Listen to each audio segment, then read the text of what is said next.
listening to Cooper Talk. Welcome to Cooper Talk. I'm your host, Steve Cooper, and remember, I'm only as hip as my guests. And I got to tell you something, people. It's the holidays, so whether you celebrate Christmas or Hanukkah or Kwanzaa, go enjoy it with your family. But I got to tell you, I'm a Presbyterian guy who grew up in a predominantly Jewish neighborhood at Cherry Hill, New Jersey.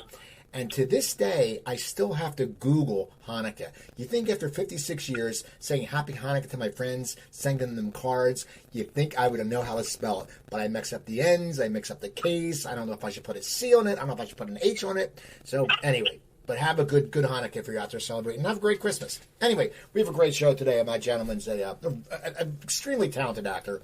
He's been on screen, stage, TV, and my guest is Michael Kostroff. How you doing, Michael?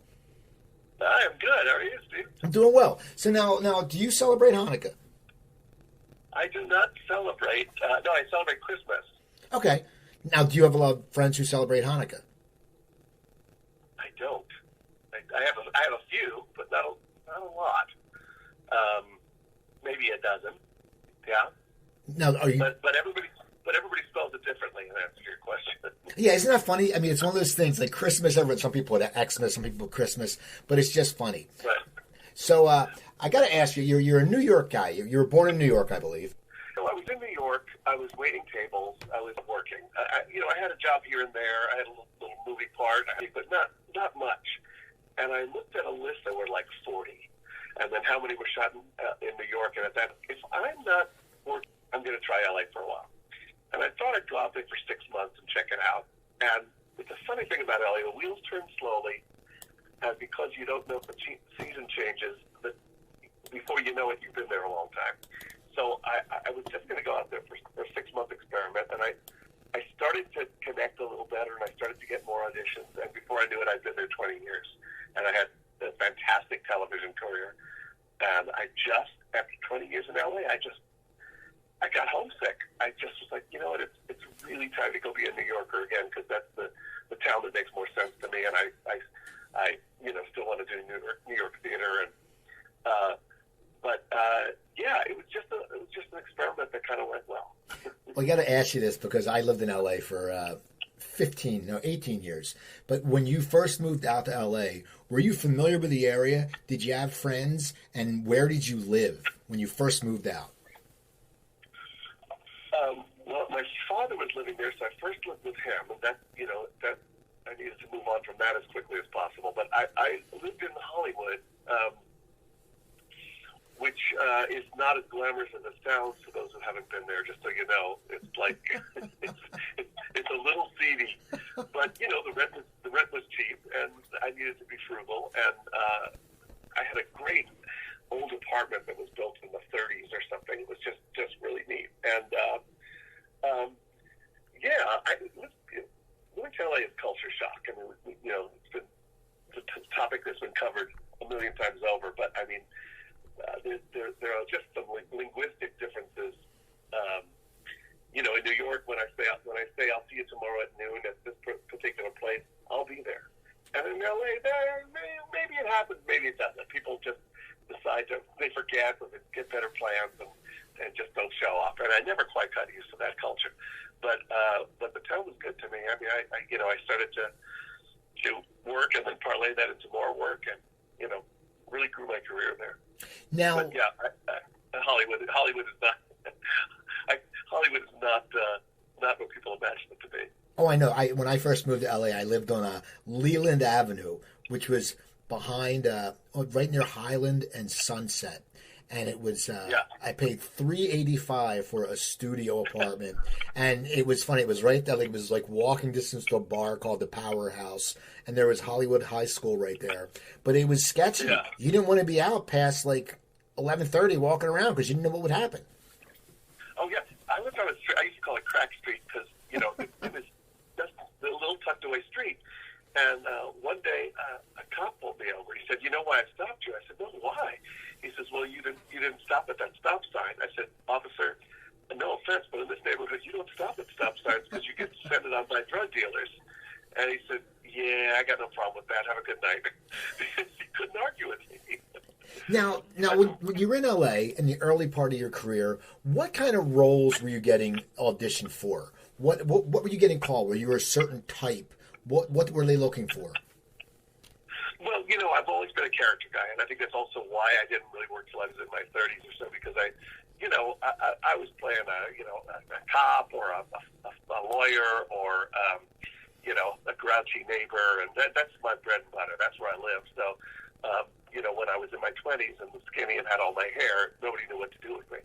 So, yeah, I played an accountant, played all those kind of fun character roles. And, they're often fun, especially on sitcoms, because you got one or two lines to land a joke, and I always love that challenge, yeah, all those character guys.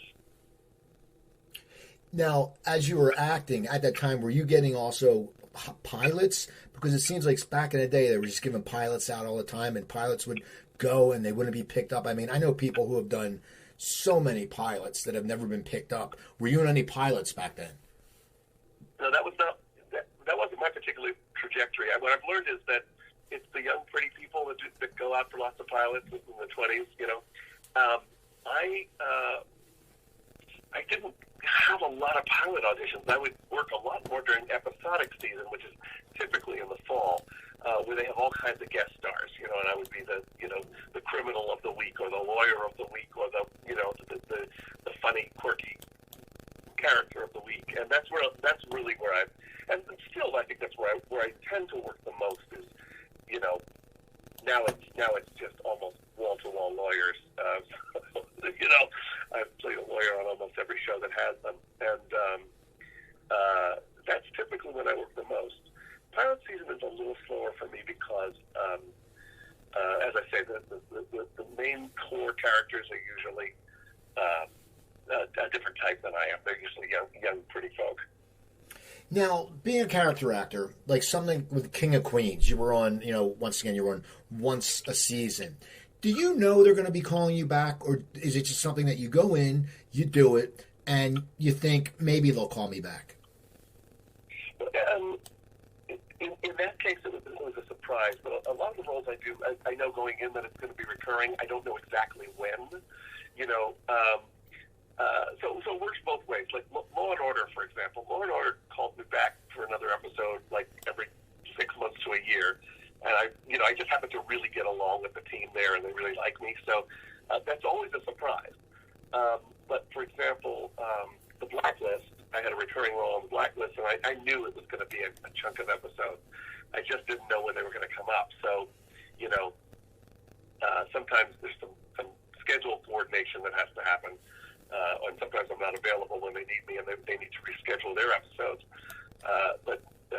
So it works both ways. But the one like King of Queens, I had no idea. It was such a great surprise to be called back and have my character return. Now, you're getting a lot of work, and then all of a sudden you get involved with the producers. How did that come about? Well,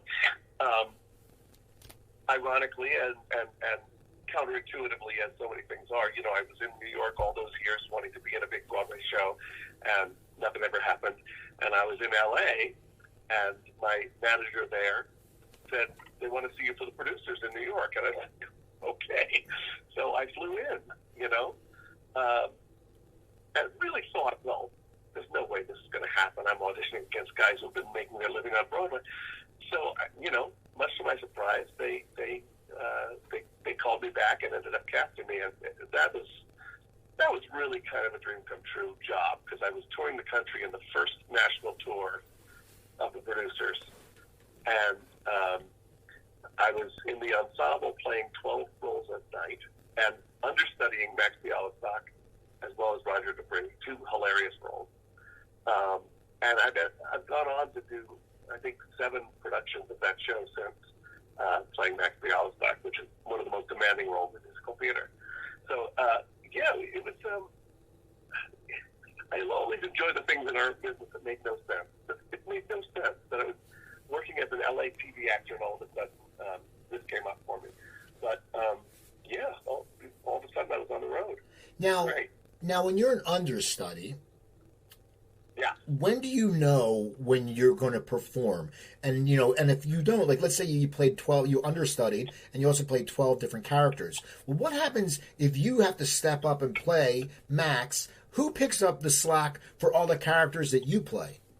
Oh, you've asked a really great question, a series of questions. First of all, there's very little notice when I'm going to go on. The first time I went on as Max Bialystock, I got a call that morning for the matinee. I think I probably got a call at like 10 in the morning, and there was a 2 p.m. matinee, and they said, our star is sick, you've got to go on.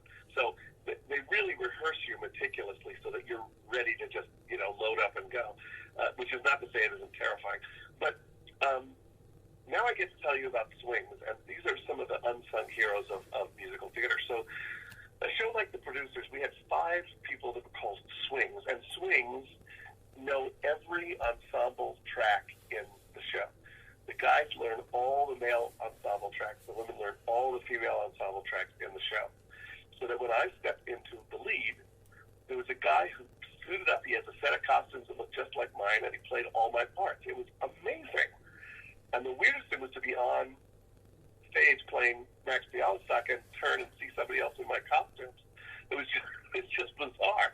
But these guys are amazing. They're always triple threats. They sing, dance, and act, and they can do anything. And they've got these really detailed notebooks they keep so that they go, okay, today I'm going to be playing Michael Kostroff's track. What is that? And he has to review it, and they've got to know all the costume changes, and it's really something. And I always wish more people knew about swings, because the swings typically are off stage, except when they're pressed into service, and they're like a SWAT team, honest to God. Now, what is it like? So you sit there, they call you at 10 o'clock for a 2 o'clock matinee, and I'm sure all of a sudden it's like, I'm a baseball fan, it's like probably getting called up to the show. What is the downswing after you play that, and then you have to go back to your other roles the next day? Is that hard to adjust to? Oh, no, it was a relief. So, I was understudying one of the biggest, scariest parts in show business, because he's almost never off stage, and it won a Tony for Nathan Lane, and, you can't let the show down. So, and it was a 2-show day, so I had 2 performances, and, really spent the day going, okay, don't screw up, don't screw up. And, it was a lot of fun. I did really well. The show went off without a hitch. But the next day when I got to go back to my familiar track and my familiar costumes, it was like, oh, okay, good. It was not disappointing at all. It was perfectly fine. Now, when the tour ends, you were there for 2 years or a year? I'm sorry, give me that one more time. How long were you with the Producers? I stayed a year. The tour lasted 3 years, but after a year, I was invited to do Les Misérables on tour. So I left the Producers to go on another tour, and that was also loads of fun. And I stayed about a year. After a year, you don't know what town you're in anymore. So I had to get off the road and try other things. I find that's about as much time as I get. When I find myself going to the hotel phone to figure out what town I'm in, it's time to go. It's time to leave. Now, when you're doing on the road, is it hurting your screen, your TV career, and your acting career? How does that work? Because you're doing that, you're away from the business, and as people listening, Hollywood just remembers the last thing who you are. They don't. I mean, seriously, they'll replace you in a heartbeat. How did that work for your career when you went away? I'm sure it made you a stronger actor because you're cutting your chops every night. But how did it work with the industry? There's another great question, because you're absolutely right. You disappear for a while, and it's always a trade-off. Like right now, I'm on the other side of that, where because my TV career is as prominent as it is, I'm turning down theater work that's offered to me because I have to stay available. So I'm staying unemployed, to be available for the television that comes along, as opposed to taking the theater job. I always say, whatever you choose to do, you're going to miss something else, and that's just true of life. And the trade-off is, with being on tour with the Producers, I had steady weekly employment for a year, which is unheard of for actors. and I knew where I was going to be and what my job was going to be. It's a tremendous luxury. And at the same time, after a while, I had to say, okay, well, I've got to water the other garden now and make sure that my, TV trajectory doesn't collapse. So, it's always a calculation figuring out what to do next. But to be honest, I wasn't that established then, so I wasn't missing a whole lot. Now it's different. Now I'd have a harder time stepping away for a year from television work because, particularly, I've got a big HBO thing that's going to start airing in March, and you just have to be available because it's going to bump up the recognition a little further, and it's always a calculation, and it's a hard one, Now, how did you adjust from coming off the road, cutting your teeth every night, to all of a sudden getting an audition or, going on to a TV show where you're there for, if it's a sitcom, it's there for a week, even a drama, it's there for a week. How did you adjust as the actor? Were you missing the performing every night and the instant gratification you get when you're on a show like the producers or Les Misérables, because people are enthralled by it? How did you sit there and adjust to that? And did you get bummed out at all because you missed it? The first couple of weeks were the weirdest because, I had done, 300, 500 performances of those shows, and every night at 8 o'clock, I'd jump up in my living room because I thought I was late for something. It really is like, it's weird to say it's like coming back from a war because it's not, but it is such an adjustment in your routine. It was very weird. I still think I made the right decision, and it was suddenly a little bit too quiet. Not only because of the show, but because when you're on the road, you're a traveling village. You got your friends, you hang out, there are drinks after the show. It's very lively, But soon enough, I started to really book a lot of TV work, and then that's fun in a different way. They're very different art forms, and I love them both. I really do. It's just, it was. You're right. It was a huge adjustment, huge, because again, it's 7 days, 6 days a week, and then really 7 because you're not heading home at any point. You're just going to the next hotel. But it's a great life. I actually the road's kind of fantastic because you visit towns you never thought you'd see, and one of the things I love most is when you come from New York, I have to confess. We tend to be a little snobby about other places and think that every place else is terribly dull. And you go on the road, you realize there's interesting stuff happening everywhere. Like, Des Moines, Iowa loves theater. There's great cultures in places you never thought you'd ever want to visit. Cleveland has a thriving theater scene, and just places that were really fascinating. I never thought I'd be in Flint, Michigan, and we visited Flint. So it's a great experience. So you're touring, you're having fun, then you get out of it. Now you're working, you're getting a lot of guest spots. You're here, you're there. Then The Wire comes along. Tell me the whole story about The Wire, how you got that part, and then how you ended up becoming a regular. And also, did you know it would be like that's one of the shows that everybody loves who watches it. Yeah, it really is. We had no idea what it was. We in fact, I'll tell you, HBO didn't know what it was because every year David Simon had to go pitch it again because they were going to cancel it every year, and he had to go pitch and tell them what the next season was going to include. So it was really something.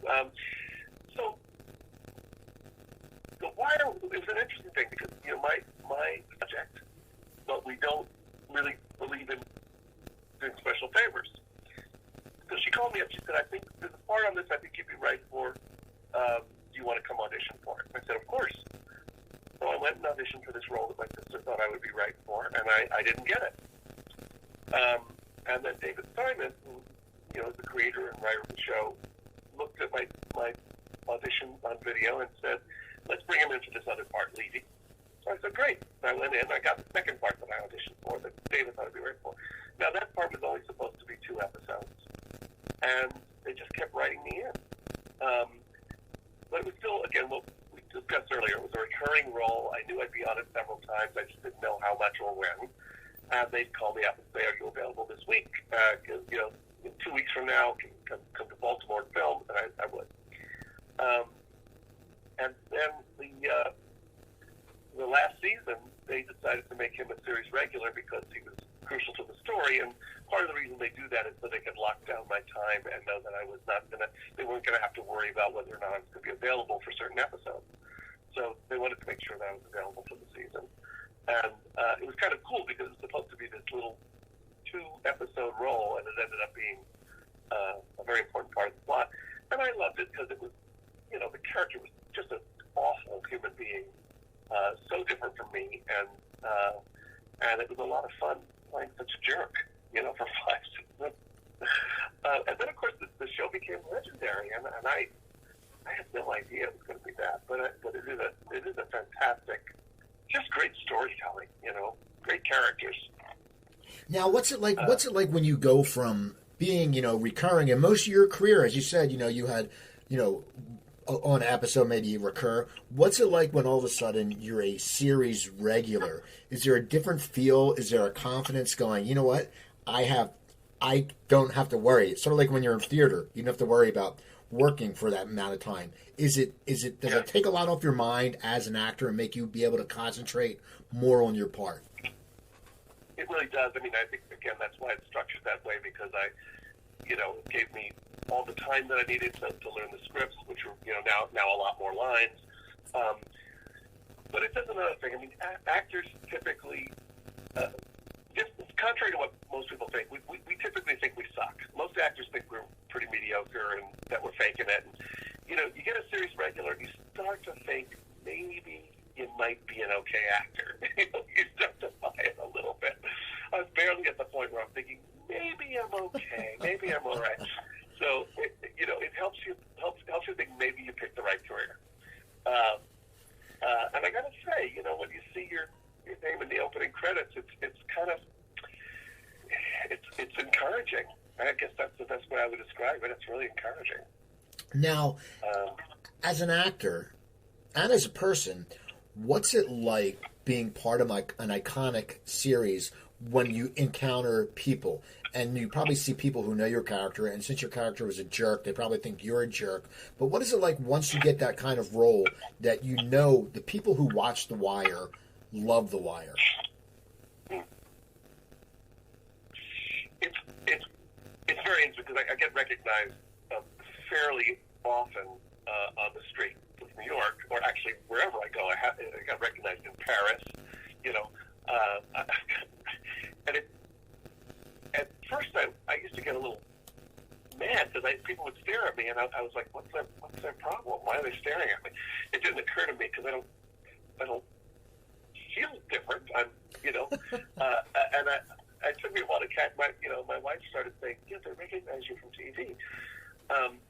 And it's been very interesting, because the character was so awful. One guy came up with a big smile on his face. He said, I hate you. You're horrible. And I smiled back and I said, thank you. He said, we just had a whole talk about whether we should even come say hello to you. I was like, I'm so glad you did. He goes, you're nothing like your character. Like, yeah, I'm nothing like him. But I think some people don't even approach because they're like, well, that guy's an ass. The worst, though, is sometimes people don't know how they know me. They just know they don't like me. So I sometimes get very hostile treatment, like from waiters, or they'll just be really ornery with me for no reason. It took me a long time to figure out that they're associating me with this horrible character. And whenever I go to a restaurant, I'm like the most hyper nice, super friendly. It's a really weird thing, but yeah, that's been an adjustment too, because now it's not just The Wire, it's The Good Wife, it's The Blacklist. It's, I never know what people are going to recognize me from, and it's an interesting experience being recognized. It's sort of like you have to be on duty all the time, but it's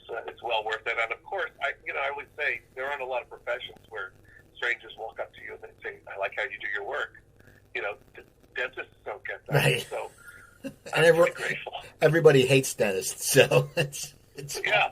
No, but I mean, people come up and they say, "I'm so sorry to bother you." I'm like, "Bother me?" I mean, I'm so flattered that somebody has overcome their shyness and stopped their day to tell me that they like my work. It's kind of really lovely. Now, after The Wire, what is it like when you are off? The series ends. No more series regular. You have to get back to the grind. I'm sure it upped your stock in the Hollywood field because it was such a acclaimed show. But what's it like all of a sudden starting from block one again?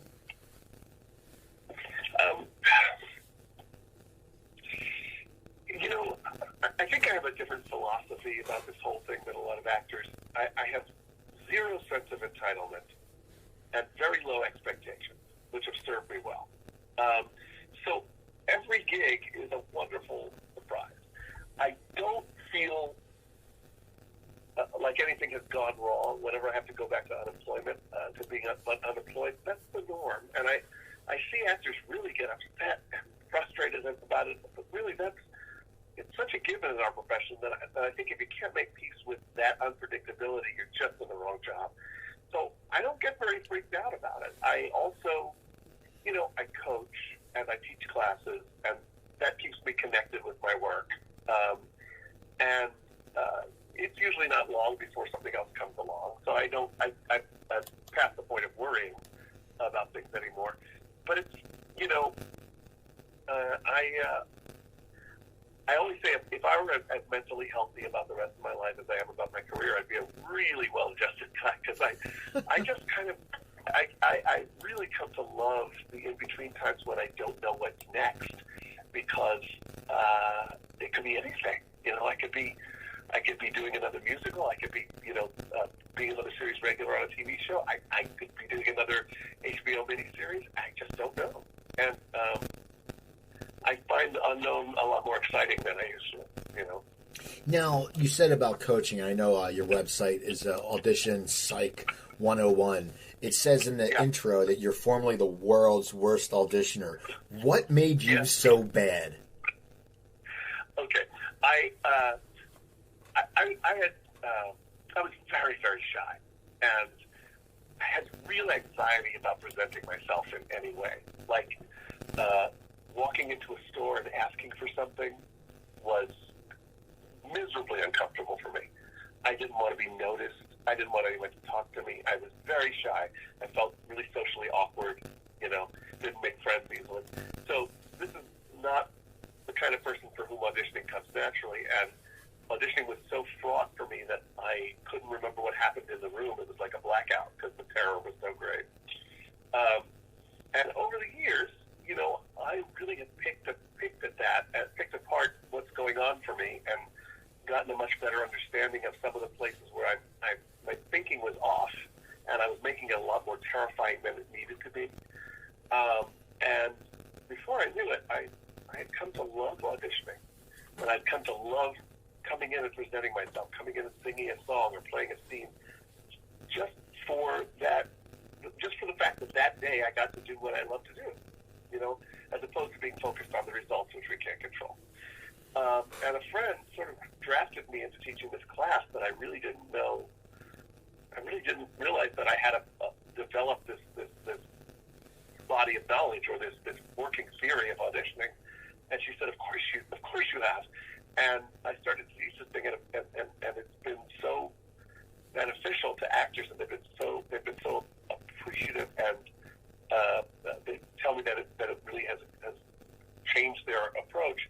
And so I continue to teach it. It's sort of my mission now to try to spare actors the terrible anxiety that I had going into auditioning, and that introducing them to a way that makes it actually fun to do, which it is for me. I always say, it's a chance to act on a Tuesday. I'll call my wife and I said, today I get to be a dentist and an accountant.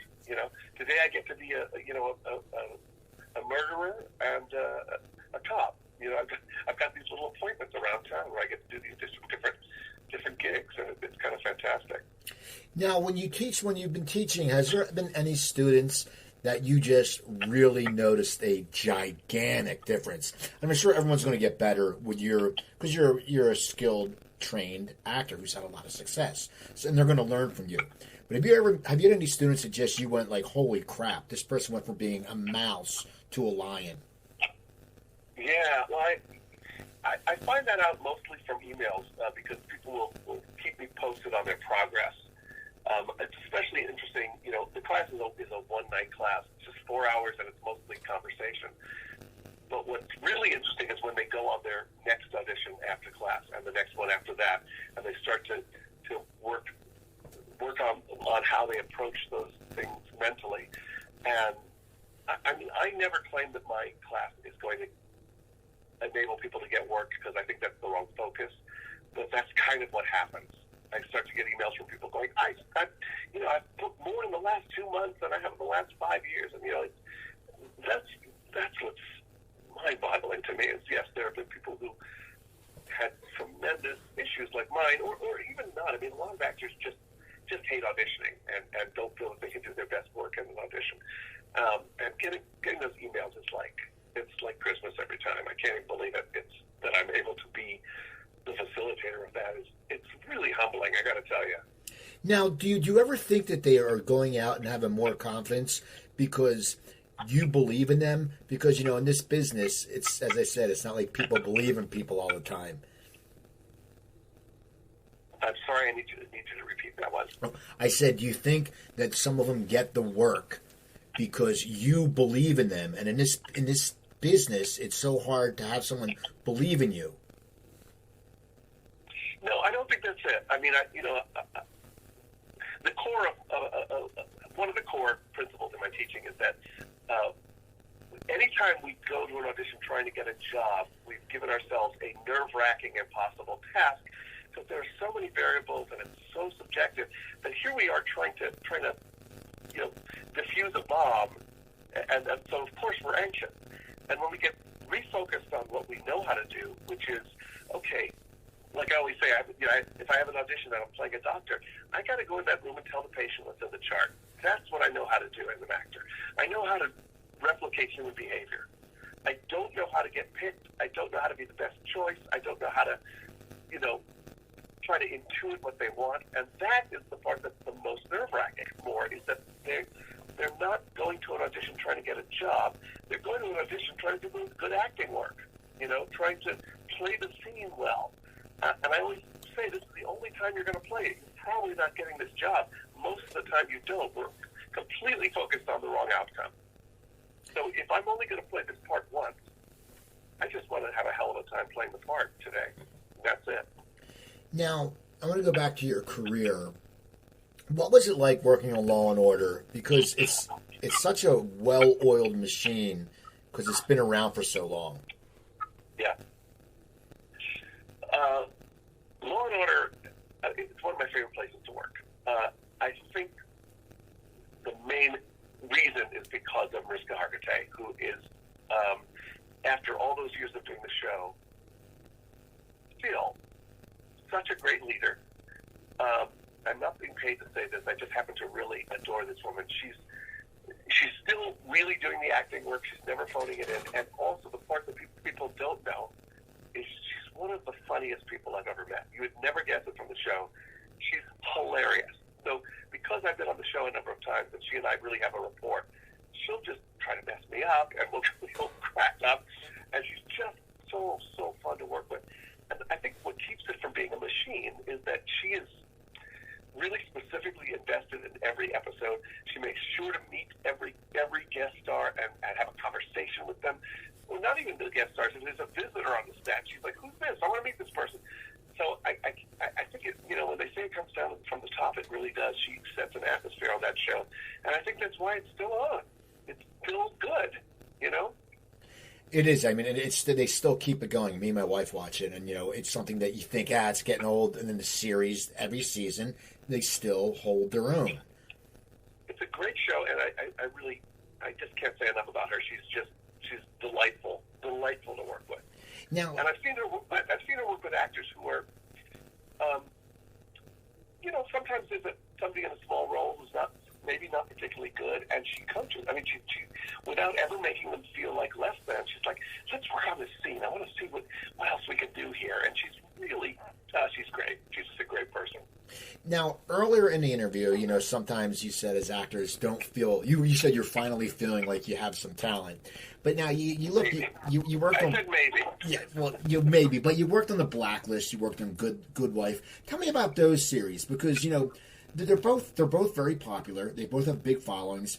Does that make you feel good when you get a role on a show like that? Oh yeah. Oh, it's you know it's a tremendous vote of confidence, because it's no secret they always have lots of choices. You know, and as I said, whenever I get a part, I usually say, "You're kidding." I mean, I don't need to be falsely humble. I mean, at this point, I'm starting to get it that, you know, people like my work. But those are big shows, and it, you know, television is so expensive to make that they're very meticulous in their casting choices. So it's really very flattering. The Blacklist is the one I really want to talk about, because I loved that role. It was one of my favorite things I've ever done. I was playing a detective, and the director said, you know, let's do something different with this. We're always seeing the tough detective who intimidates people, who's really savvy and, you know, really rough around the edges. He said, you never see the guy who just loves justice and really cares about what, you know, with things being right. And I just loved it. It was, first of all, a lot closer to who I really am. And I just really loved this character. He just really was frustrated when the system didn't work for good. And it was complicated because he was trying to bust one of the main characters on the show, you know. And anyway, I treasured that guy. It was just, and again, different for me because I'm usually playing very icy, tough lawyers. And these days, I'm always grateful to break out of that. So. And now, how about The Good Wife? Did you like your character on that? Yeah, yeah. The Good Wife was fun. It was, you know, it was funny because I was playing an NSA agent. They had me working with these sort of like young hackery guys who came to work in T-shirts and played video games, and I was very by the book and with a tie. They always gave me shirts that were just slightly too small around the neck to make me more just uptight and bulgy, you know. I love that. I love that gig, and you know, it was fun working with these young actors, and they were, you know, their characters were set up to annoy my character, and it was a lot of fun. Well, now we said you were on The Wire. Now you're also on The Deuce, and that's an HBO show. Is that something that HBO remembers you and they call you back, or is it something that you're just in that inner circle now that you had audition, or did they offer you that role, or did you have to audition? Oh, I had to audition. I'm sort of in the HBO family, and the David Simon family, which is within HBO. So I've done several shows for David Simon, and then I've also done like The Wizard of Lies, which was you know, the De Niro thing about Bernie Madoff, which is an HBO thing. So I think I'm sort of under the HBO umbrella, which is nice. They remember me, and but I've always auditioned until just this last thing that I did, which was The Plot Against America, which is coming out in March, and I'm super excited about this one. And that was a straight offer, which is also very nice. But super excited about that. But I think you know, it's a simple principle. People like to work with people that they like to work with. You know, it's always more comfortable working with the folks who you know you're going to get along with and produce good work with. Now, in The Deuce, what's it like to be... It's in a different time. What's that like as an actor to play a role? It's a different time of this country. What is that like? I love that. You know, it's since most of us as kids just wanted to play make pretend, this is, you know, even more make pretend than and you always learn stuff. You learn stuff about that era. You know, The Plot Against America takes place in the 40s during World War II. That was, of course, great. Just wardrobe and cars, and you know, that was even more exciting going back to the 40s. But I thought they did a great job on The Deuce. So, I mean, I remember New York in the 70s, and they really nailed that look. I forgot how trashy it was, but they did great research. Now, tell me about the plot against America, because I'm looking at the Winona Ryder's in it, John Turturro, Ben Cole, you. What is the plot, and what makes it so you feel? What makes it so good? Okay, so it's based on a Philip Roth novel that is fictional history, much like The Man in the High Castle. And in this story, it's World War II, and instead of FDR getting reelected, Lindbergh is elected president, and Lindbergh was a Nazi sympathizer, and the whole tone in the country shifts, and suddenly there's a lot more room for anti-Semitism, and it becomes a lot more expressed, and it just starts creeping like a cancer, and there's just a big change in the culture, and when I read the book, it was such a page turner. You just didn't want to put it down. It was like I was nervous the whole time, and I mean that in the best way, because you just don't know what's going to happen next. What makes it great, honestly, is David Simon is extraordinary.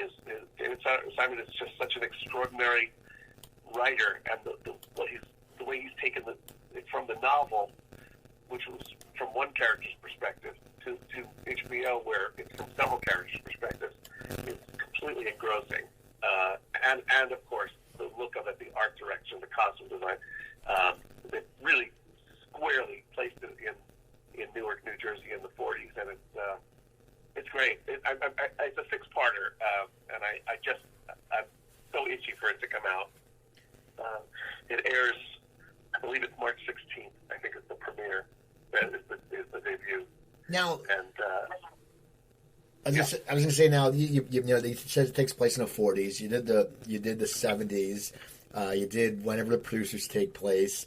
You did Les Misérables. What is your favorite time era so far that you've been involved with? It's got to be the 40s. I mean, everybody wore hats and suits and cool ties and shoes, and I just love being in that era. It was kind of great. I felt very at home there. Now, what's next on your Plot Against America is already shot. What's next for you right now? I know it's the holidays. You're chilling out. You're in Idaho. But then, what is it like for you as an actor? When you get back to the grind? Is there still a grind, or what is your normal life like as a successful actor? Okay, so there really isn't a norm.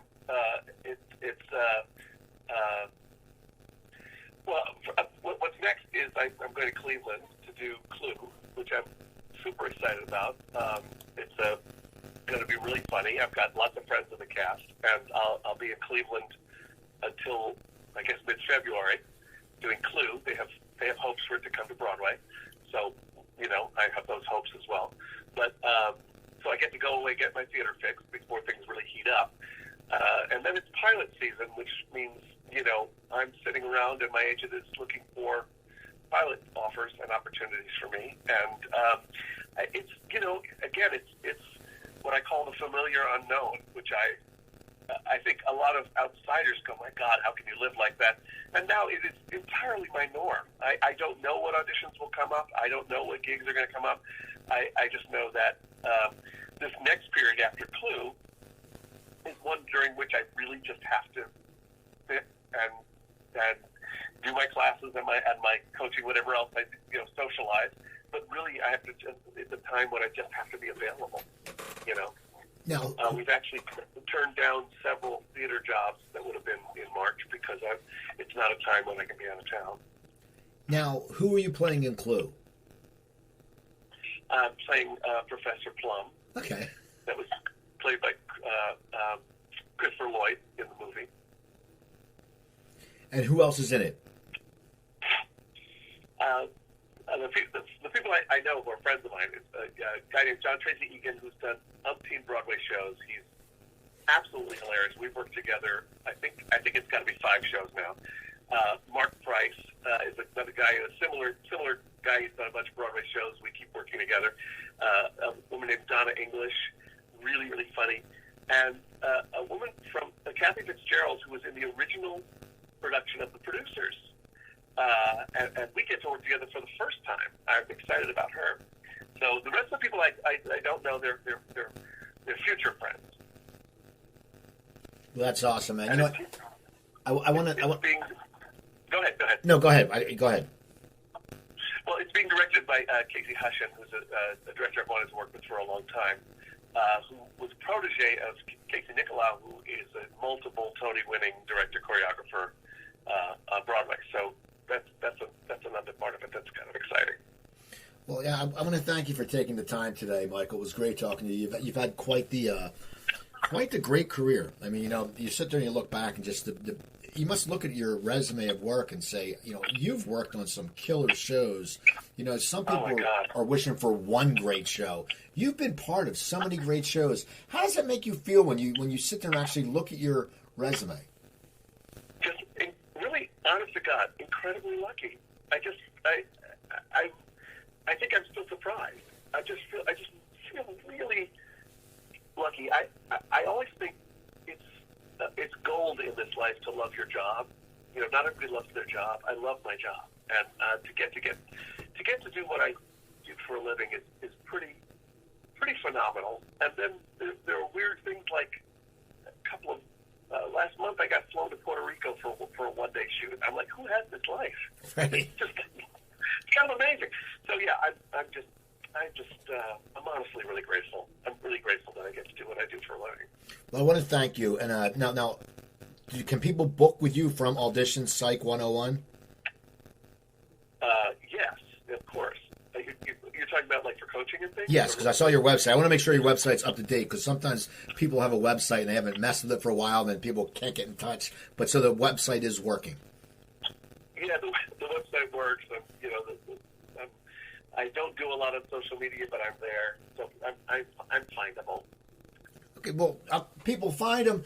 People go to IMDb, type in Michael Kostroff, and just look at all his work, and go check out his work. Go put it on your Netflix. Go check it out. So people also check out my website, coopertalk.net. I have over 765 episodes. Email me at cooper@coopertalk.net. Steve Cooper, I'm only as hip as my guests. Don't forget, drink your water, eat your vegetables, take your vitamins, and I'll talk to you guys next time.